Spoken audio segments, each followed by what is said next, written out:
Last week in Munich, I sampled how XPENG's VLA performs in Europe.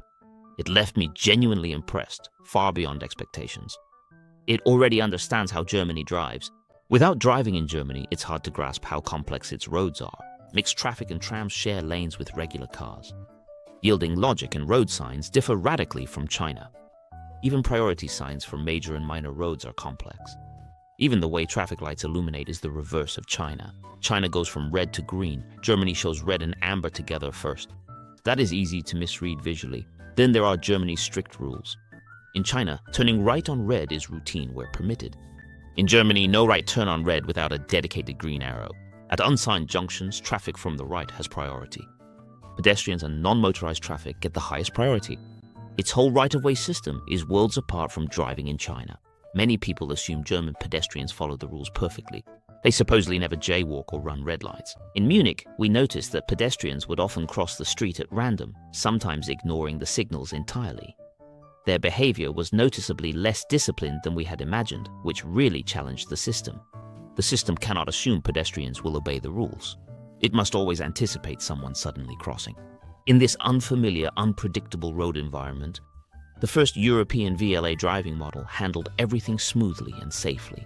It yielded to trams on narrow roads. At junctions, it yielded to people and obeyed local signal and priority rules. It also slowed for jaywalkers with almost no driver intervention. Let me share one example. We were moving quickly along the main road. A silver car rushed toward it from a side street on our right. It looked ready to cut straight into our path. Instead, it stopped to yield and never pulled out. That shows how strong main road priority is there. It looked about to burst out, so you wanted to brake, but it would not pull out. Here is what makes that case so interesting. Back in China, XPENG VLA 2.0 would see a fast vehicle entering from the right. The system would instinctively slow or brake as a safety fallback. In Germany, it passed at full speed without slowing at all. That distinction really matters. The same model can drive very differently across regions with different traffic rules. The result is completely different behavior, seriously impressive. Another example used NGP roaming. In roaming mode, it gradually approached the main road from an on-ramp.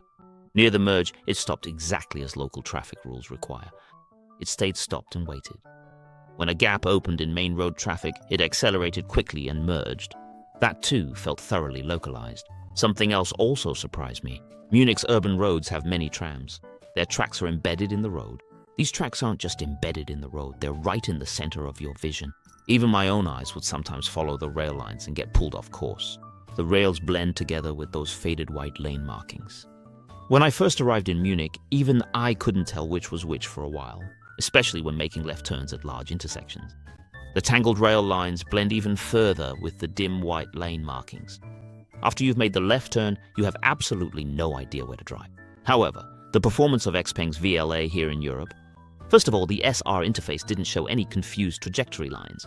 It completely recognized the tracks and filtered them out, instead of using them as reference lines for driving on the road. At the same time, in all sorts of complex areas, there were no trajectory jumps. The recognition remained consistently stable. The most important point from this whole experience is that, after fine-tuning its domestic model through training, XPENG achieved this kind of result with its very first European version. This kind of performance is truly impressive. In fact, this means that once XPENG has mastered this methodology, it can easily fine-tune a single model and deploy it in Europe, and then deploy it to Central Asia, Latin America, and all over the world. I have a viewpoint, which is that the first half of smart driving was a competition of R&D, direction, and speed. Now we've entered the second half, even the final round of smart driving. What matters now is R&D efficiency. Whoever can train their models well at a low cost and push their limited computing power to the absolute limit will have the chance to earn their final ticket. This is what it truly means for China's hard tech to go global. Many brands go global just by selling complete vehicles to overseas markets, moving hardware and then doing simple localization adjustments. This can easily feel like exporting home appliances overseas.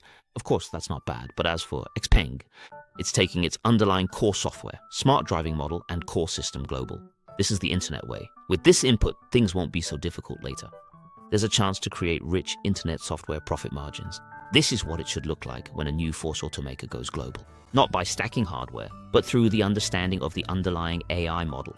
understanding roads worldwide and adapting to all global traffic rules. China's new energy expansion isn't just about selling cars, it's more about exporting self-controlled, core intelligent technology that can be easily deployed globally. XPENG's VLA global model really seems to have a chance to do that now.